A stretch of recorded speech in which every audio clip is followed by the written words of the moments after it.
Chapter 2. Some work that I was doing about this time on the decorations for Genevieve's boudoir kept me constantly at the quaint little hotel in the Rue Sainte-Cécile. Boris and I in those days labored hard, but as we pleased, which was fitfully, and we all three, with Jack Scott, idled a great deal together. One quiet afternoon I had been wandering alone over the house, examining curios, prying into odd corners, bringing out sweetmeats and cigars from strange hiding places, and at last I stopped in the bathing room. Boris, all over clay, stood there washing his hands. The room was built of rose-colored marble, excepting the floor, which was tessellated in rose and gray. In the center was a square pool sunken below the surface of the floor. Steps led down into it. Sculptured pillars supported a frescoed ceiling. A delicious marble Cupid appeared to have just alighted on his pedestal at the upper end of the room. The whole interior was Boris's work and mine. Boris, in his working clothes of white canvas, scraped the traces of clay and red modeling wax from his handsome hands, and coquetted over his shoulder with the Cupid. "I see you," he insisted. "Don't try to look the other way and pretend not to see me. You know who made you, little humbug." It was always my role to interpret Cupid's sentiments in these conversations, and when my turn came, I responded in such a manner that Boris seized my arm and dragged me toward the pool, declaring he would duck me. Next instant he dropped my arm and turned pale. "Good God," he said, "I forgot the pool is full of the solution." I shivered a little, and dryly advised him to remember better where he had stored the precious liquid.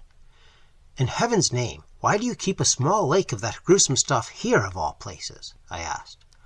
"I want to experiment on something large," he replied. "On me, for instance."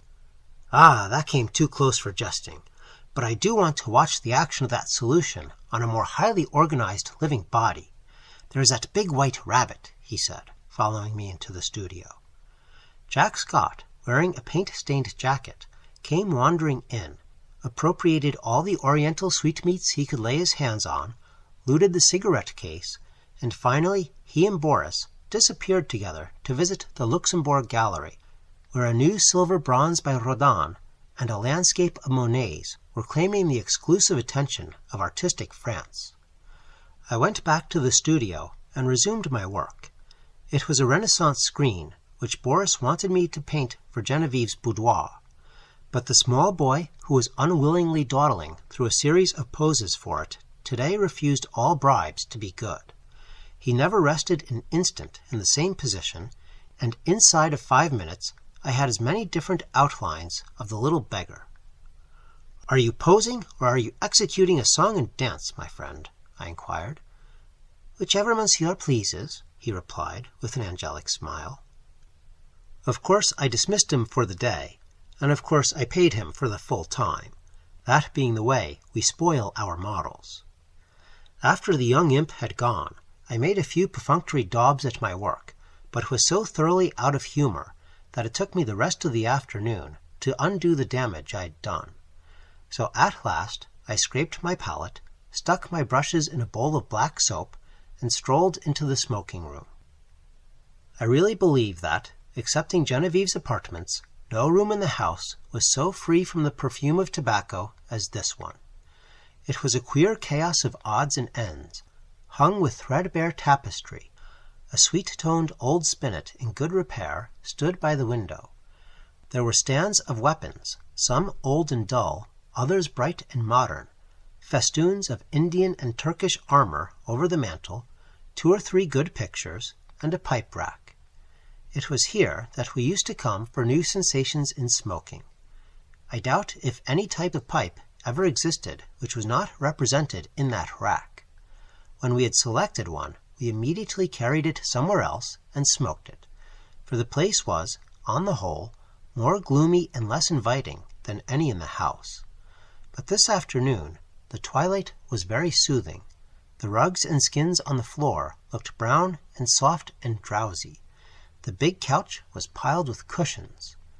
I found my pipe and curled up there for an unaccustomed smoke in the smoking room. I had chosen one with a long, flexible stem, and lighting it, fell to dreaming. After a while it went out, but I did not stir. I dreamed on, and presently fell asleep. I awoke to the saddest music I had ever heard. The room was quite dark. I had no idea what time it was.